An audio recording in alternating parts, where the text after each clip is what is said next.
Chester Alan Arthur. He was born on October 5th of 1829 in Northfield, Vermont. Throughout his young and early life, he traveled throughout New York and Vermont due to his father's job. His father was William Arthur. He was a Baptist reverend and also a passionate abolitionist. His mother was Malvina Arthur. He had 6 sisters: Mary Arthur McElroy, Jane Arthur, Regina Arthur Caw, Malvina Arthur Hainsworth, Almeda Arthur Maston, and Annalisa Arthur. He had 2 brothers, one of which died at the age of 2, George Arthur and William Arthur. Chester Alan's wife was Helen Arthur. She had sadly become ill with pneumonia and died right before Chester had become president. Together they had 3 children: Chester Alan Arthur II, William Lewis Herndon Arthur, who had died at the age of 3, and Helen Hansborough Herndon Arthur.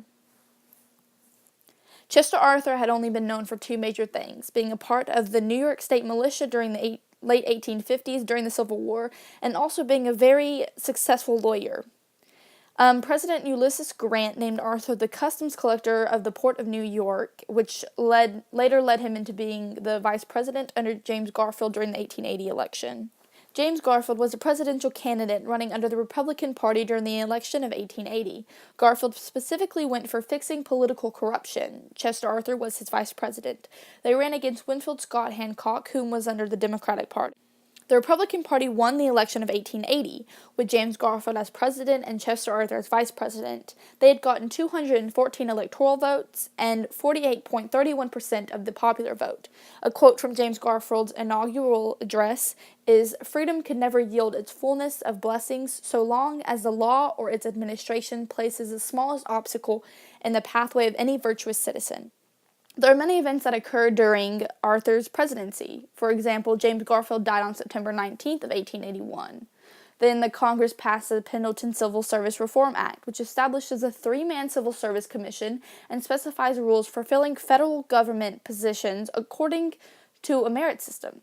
And also the opening of the Brooklyn Bridge, alongside with when France presented the Statue of Liberty on July 4th of 1841. The last was the contract labor law, which outlaws alien contract labor. Sadly, Arthur had no accomplishments after his presidency because he had died 8 months after getting out of the office. While Arthur was still president, though, he was diagnosed with Bright's disease, a then fatal kidney ailment, in 1882.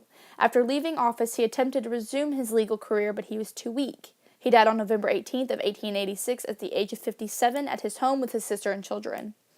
He was buried beside his wife in the Arthur family plot in the Albany Rural Cemetery in Albany, New York. Some fun facts. Chester was a skilled fisherman. He belonged to the Restagucci Salmon Club. He was also known as Elegant Arthur for his interest in fashionable attire. Before Arthur had died, he destroyed all of his personal and official papers. Also, Arthur put the White House furniture up for auction. Before going to the White House, he insisted that it be redecorated.